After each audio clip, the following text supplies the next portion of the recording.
Hey there Starseekers, Luke here, and welcome back once again to the channel, where today we're going to be taking a look at King of Seas. It's an action role-playing game set in a procedurally generated world, whose salty seas are populated by military vessels, traders, and of course pirates. In King of Seas, you play as heir to the throne, who after being framed for your father's murder must then try to prove your innocence, embracing the pirate life and doing whatever it takes to unveil the conspirators behind the murder. Now the game was due to release a few months back but got delayed after Team 17 picked up the publishing rights for it, and in this review we're going to be taking a detailed look at the game's story and gameplay mechanics to see whether those extra months in the oven have been worth the wait. As always, don't forget to hit that like button if you enjoy this review, subscribe to be notified of future content, and let's get into it.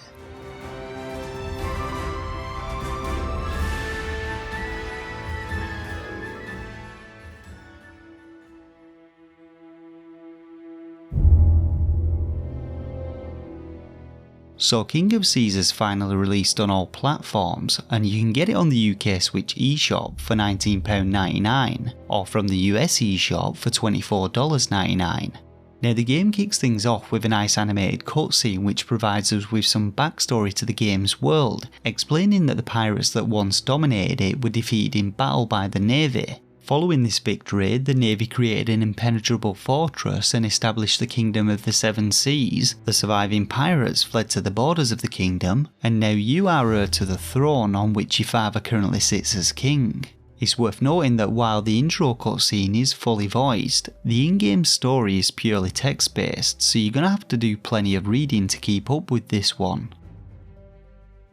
Now upon starting the game, you first get to select one of 3 difficulty levels, each of which modifies your damage and health stats, the bounty earned from killing enemies and the penalty for dying in the game, and I went with Gunner, which is the recommended difficulty and lets you keep your ship's inventory if you die. There are also 2 additional difficulties to unlock in the game, but after playing on Gunner difficulty and still struggling at times, I really have no idea what kind of masochist would be up for attempting the game on either Corsair or King of Seas difficulties. Following your difficulty selection, you then get to choose to play as either a male or female heir, though I don't believe this choice actually has an impact on either gameplay or storyline.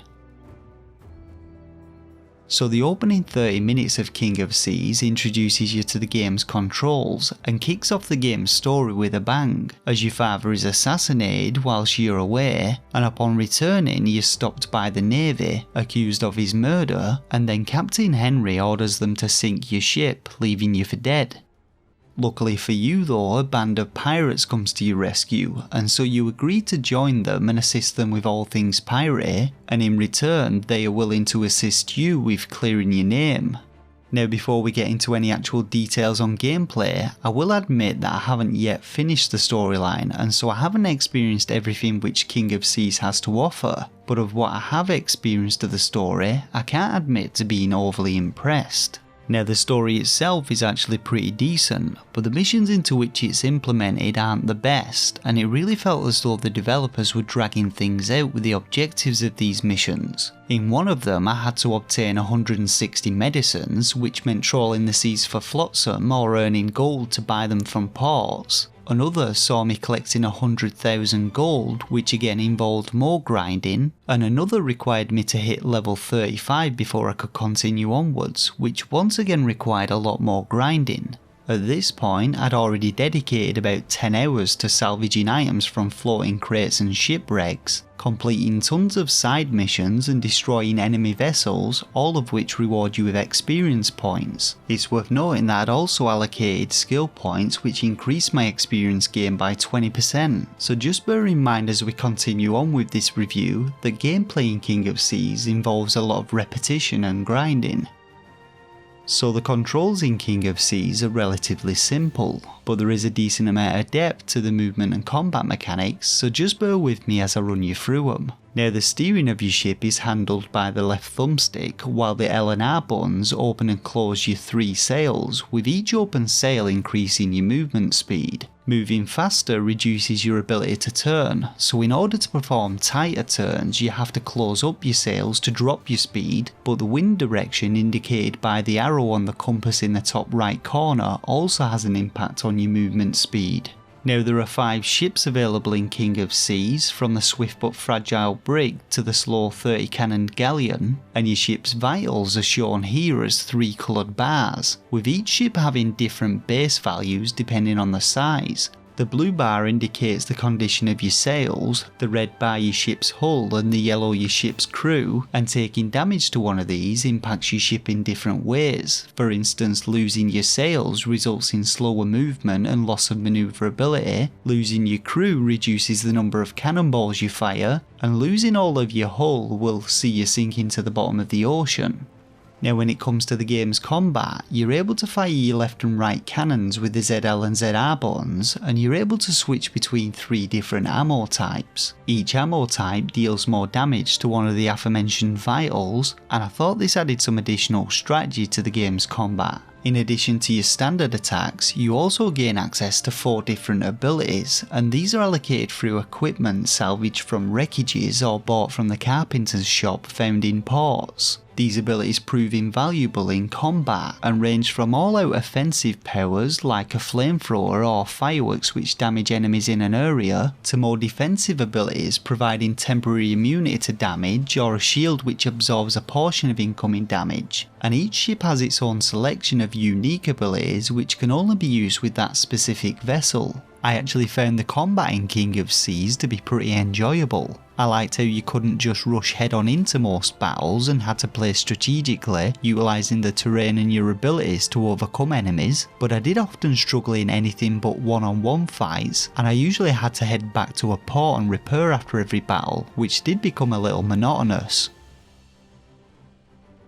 So now that I've given you an overview of the HUD and how the controls operate, let's get into the core gameplay mechanics in King of Seas. Now there are essentially 3 factions in the game. Firstly, you have the neutral civilian vessels indicated by green icons who won't attack you unless attacked first. Secondly, the navy indicated by blue icons, and these guys will immediately become hostile and attack you if you get too close to them. And finally you have the pirate faction with which you currently serve, indicated by black icons, and your pirate buddies will help you out in combat whenever they see you in a spot of bother. Now as you traverse through the world, ships will travel back and forth between ports, and you're free to engage in combat with any of the factions, but just be sure to do it away from the ports or they will become hostile and fire upon you with powerful cannons. The ports themselves function as save points, and you can also repair your ship at them, buy and sell trade goods and equipment for your ship, replace any lost crew members, and also accept side missions from the tavern. Now to be completely honest, the main storyline of King of Seas really seems to take a backseat when it comes to gameplay, and the bulk of your playtime will be spent doing a bunch of different side hustles in order to earn gold, equipment and experience. You can dedicate your time to scouring the seas and shores for salvageable loot and shipwrecks, or do a spot of fishing and sell your catch. You can roam the trade routes picking off unsuspecting traders or treasure ships, or become a trader yourself and transport goods between ports, selling them where they're in most demand. Or if you want in a more structured form of income, the side missions you accept at ports offer a number of different mission types, which include escorting an NPC through dangerous waters, delivering goods from one port to another, or missions which require you to hunt down and take out a specific target. I actually had a lot of fun just wandering from port to port doing all of these different tasks, and overall the general gameplay in King of Seas felt very casual and didn't feel too demanding. Now the main focus of the game really revolves around you earning XP and gold to improve your ship, allowing you to go toe to toe with more dangerous enemies. However, enemies do scale with you, leveling up and improving their equipment alongside you. While this does help the game retain a certain degree of challenge, I've always felt like this kind of system does somewhat detract from the value of levels and gear, and I actually found it made the game's story quests much more difficult. Now as you earn XP, you'll level up and eventually earn skill points, which can be put into 3 different specialist skill trees, and while they all generally improve your combat abilities, navigation primarily focuses on your manoeuvrability and gold income, battle focuses on improving your combat abilities and damage output, and voodoo improves the effectiveness of your active abilities. Once selected, these skill points can't be reallocated, but you are able to do a specific side mission to reset your skills, though this involves a pretty tough battle against a very dangerous ghost ship. When it comes to splashing the cash with the gold that you earn, this can be used to buy trade goods or new equipment from the port's carpenter. Things like hull upgrades will improve your vitals and defensive abilities, cannons improve your fire rate and range of your shots, and cannonballs improve the damage of your shots, with some varieties setting enemy ships on fire or cursing them. Now you also get a lot of equipment from salvaging shipwrecks and sinking enemy ships, and I actually quite enjoyed the gear grind as I ventured far and wide searching for better gear.